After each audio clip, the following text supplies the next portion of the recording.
A economia brasileira perdeu força em 2025. Entenda na reportagem de Rodrigo Viga. A economia brasileira ficou praticamente estagnada nos últimos 3 trimestres do ano passado e encerrou 2025 com um crescimento de 2,3%, segundo o IBGE. Apesar dessas taxas, 0,3% no segundo trimestre, 0% no terceiro trimestre do ano passado e 0,1% de expansão no quarto tri de 2025, a economia brasileira atingiu um crescimento de 2,3% e o patamar do PIB é o mais alto da série histórica desde 1996.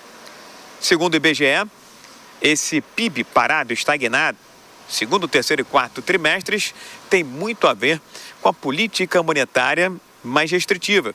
Os juros começaram a subir no segundo semestre de 2024, mas há sempre um retardo, um delay nesse impacto dos juros sobre a economia. Pode levar até 18 meses para a economia de um país sentir os efeitos mais claros, mais diretos de uma política monetária restritiva. E foi o que aconteceu no segundo semestre do ano passado, quando no terceiro tri, taxa de 0% e no último trimestre apenas 0,01%. Extrativa mineral e principalmente agropecuária salvaram o crescimento da economia brasileira no ano passado.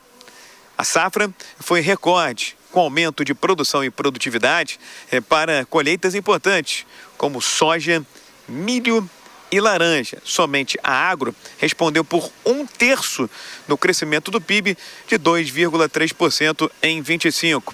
José Alfaz, da Rio Bravo Investimentos, analisa aqui na Jovem Pan o crescimento da economia em 25 e fala também das perspectivas para 2026. Tem algumas sutilezas importantes, a gente vê um quadro de uma economia cada vez mais fraca, né? Se a gente olhar pelo componente da demanda, a gente vê um consumo das famílias basicamente estável no trimestre, em 0%, um consumo do governo também relativamente mais fraco, um trimestre essencialmente muito mantido em território positivo por conta de exportações, né?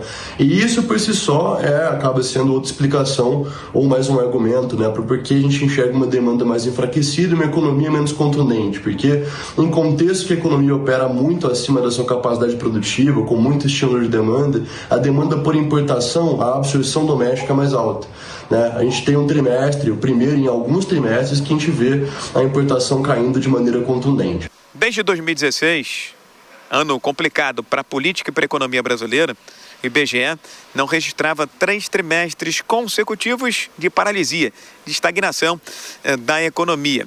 O consumo das famílias, que tem um peso extremamente relevante na formação do PIB, cresceu abaixo do Produto Interno Bruto, refletindo a política monetária mais restritiva. Mercado de trabalho, com mais contratações, renda e massa salarial, e a inflação um pouco menor, ajudaram a minimizar esses efeitos negativos da Selic nas alturas. Haroldo da Silva, economista, Conde de São Paulo, analisa aqui na Jovem Pan o desempenho do PIB em 25 e fala também sobre as perspectivas para 26. Que para o ano de 2026, além desse desafio internacional, nós temos especialmente uma probabilidade da redução da taxa de juros, que vai contribuir para a economia brasileira ter algum dinamismo positivo. Temos também um alívio tributário que vai acontecer por conta da redução do imposto de renda, a isenção para quem ganha até R$5.000. Isso pode trazer aí um elemento dinamizador do ponto de vista da demanda.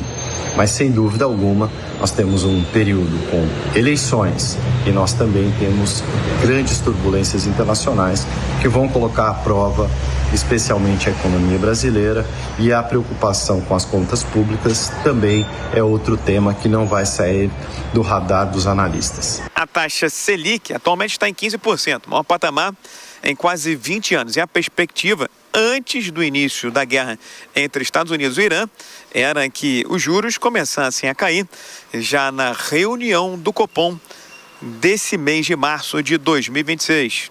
O mercado financeiro está apostando que a economia brasileira esse ano vai crescer menos ainda, 1,8%. No ano passado, o crescimento de 2,3% foi o mais baixo desde o ano de 2020. Do Rio, Rodrigo Viega.